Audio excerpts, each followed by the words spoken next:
નમસ્કાર, હું રાજ. આપ જોઈ રહ્યા છો સ્પાર્ક ટુડે ન્યૂઝ. બોડેલી તાલુકાના ફાજલપુરા ગામમાં વિકાસના અભાવે ગ્રામજનોમાં ભારે નારાજગી જોવા મળી રહી છે. પોતાની સમસ્યાઓ સરકાર અને તંત્ર સુધી પહોંચાડવા માટે ગ્રામજનોએ એક વિડીયો બનાવી સોશિયલ મીડિયા પર વાયરલ કર્યો છે. ગ્રામજનોનું કહેવું છે કે વર્ષોથી તેઓ મતદાન કરે છે, છતાં તેમના વિસ્તારમાં વિકાસના કામો થતા નથી અને મૂળભૂત સુવિધાઓનો અભાવ યથાવત જોવા મળી રહ્યો છે. સ્થાનિકોએ આવાસ યોજનાનો લાભ ન મળતો હોવાનો પણ આક્ષેપ કર્યો છે.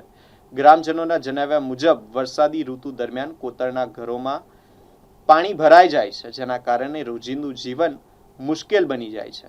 પાણી, રોડ, રસ્તા અને અન્ય પાયાની સુવિધાઓના અભાવે લોકો ભારે હાલાકીનો સામનો કરી રહ્યા છે તેવું ગ્રામજનોએ જણાવ્યું છે. ગ્રામજનોએ તંત્રને વહેલી તકે સમસ્યાનું સમાધાન લાવવા માટે અપીલ કરી છે. અત્યારે અમે ફાજલપુર ગામે આવેલા છે. આ લોકો જોડે વાતચીત કરી તો ખબર પડી કે અહીંયા શું તકલીફ છે. જે લોકોને સુવિધાની જરૂર છે એ લોકોને સુવિધા મળતી નથી અને જે લોકોને સુવિધાની જરૂર નથી એ લોકોને સુવિધા મળે છે. એટલે આ વિડીયોના માધ્યમથી હું કલેક્ટર સાહેબને વિનંતી કરીશ કે તપાસ કરે ઊંડાણમાં અને જે હકીકત છે એ બહાર પડે. હું ફાજલપુરા ગામનો રહેવાસી છું. મારું નામ નરેશભાઈ રતિલાલ તડવી છે. હું જાતે આદિવાસી સમાજથી આવું છું, એસટી ઓબીસી. આજે 30 વર્ષ થઈ ગયા. મોદી સાહેબનું રાજ, સિંહાસન રાજ ચાલે છે. અત્યાર સુધી 30 વર્ષની અંદર અમે ખાલી વોટ જ આપ્યા છે. અત્યાર સુધી અમારો કોઈ જાતનો વિકાસ નથી. પાણીની સુવિધા નથી, રોડ રસ્તાની સુવિધા નથી, આવાસો નથી અને સંરક્ષણ દિવાલો આજે 2008ની અંદર બનેલી એ સંરક્ષણ દિવાલ હજુ સુધી અધૂરી છે. અને બીજું કે અમારે ઉનાળાનો દિવસ આવે એટલે અમારે પાણીની સમસ્યા ચાલુ જ હોય છે અને પ્લસ ચોમાસાની અંદર અમારે જોડે કોતેડો એવું પસાર થયેલું છે. એ કોતેડાની અંદર પાણી આવે છે. એ તો પાણી આવે છે તો દિવસે લોકોની અમને મજૂરી કરવા જાય, મજૂરી કરીને રાત્રે ઉજાગરો કરે છે. કારણ કે દરેકના ઘરોમાં પાણી પહેરી જાય છે. એ સમસ્યા છે. પણ અમે એવું માનીએ છીએ કે અત્યાર સુધી મોદી સાહેબની અંદર અમે જે આ સિક્કા કે વોટિંગ કર્યું છે તો એમનો કોઈક વિકાસ બતાવો, અમને કોઈ જાતનો વિકાસ બતાવો. એક પણ એમ કે આ મોદી સરકારનું છે તો આપણે વિકાસ એમની જોડેથી નહીં માગીએ, પણ બતાવો. દળ જ ઉડે છે અહીં. આજે ભારત આપણો દેશ આઝાદ થયો, અંગ્રેજ જોડેથી આપણો દેશ આઝાદ થયો. આજે કેટલા વર્ષો વીતી ગયા, હજુ સુધી અમારી એ જ પોઝિશન છે કે હજુ સુધી કોઈ વિકાસ અમને મળેલ નથી. એ આ સોશિયલ મીડિયાની માધ્યમથી અમે કહેવા માગીએ છીએ કે સરકાર અમારી પર અમારી અહીંયા ધ્યાન દોરે અને ઊંડાણથી આની તપાસ કરે.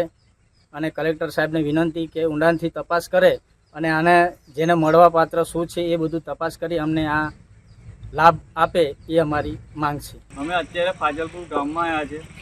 તમે પાછળ દેખી રહ્યા છો, આવાસ ઘણા વર્ષો પહેલાં બનાવેલી છે. આવાસની પરિસ્થિતિ ખૂબ જ ખરાબ છે, પરંતુ જે લોકોને જરૂર છે એ લોકોને આવાસ આપવામાં આવતી નથી અને જે લોકોને જરૂર નથી એ લોકોને આવાસ આપવામાં આવે છે.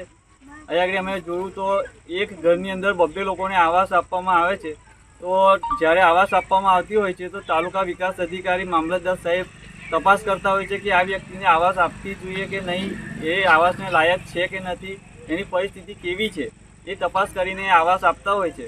પરંતુ જ્યારે આ આવાસ તમે પાછળ દેખો છો એવા લોકોને આવાસ નથી મળતી અને જેને જરૂર નથી એવા લોકોને આવાસ મળે છે.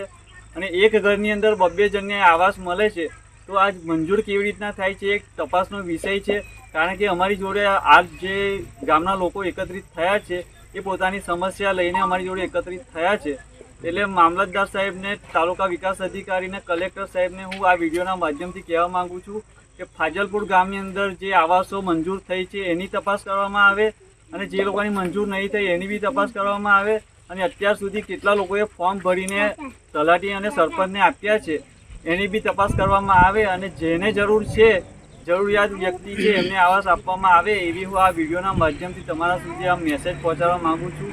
જય હિન્દ, જય ભારત. તડવી રમેશભાઈ અંબાલાલ. હું ફાજલપુરનો રહેવાસી છું. હું સાહેબ આવીને રૂબરૂમાં અમારે આવાસ યોજનાનું ફોર્મ ભરી ગયેલા પણ અમારી આવાસો મંજૂર થઈ નથી. અત્યારે બીજોની આવાસો મંજૂર થઈ છે. અમારા કાચા જ મકાનો છે. અત્યારે કોઈ પણ સાહેબને આવીને, ટીડીઓ સાહેબને આવીને, કલેક્ટરના સાહેબ અમારું મકાન આવીને ચેક કરવું હોય તો ચેક કરી જોઈ. અમારું હજુ કાચું જ મકાન છે આજે 15 વર્ષથી. કોઈ મોદી સાહેબનો કોઈ પણ લાભ અમને મળ્યો નથી. માખણી રસ્તા બને છે પણ ફાજલપુરના રસ્તા બનતા નથી. એવું આવાસ યોજનામાં પણ એવું થાય છે.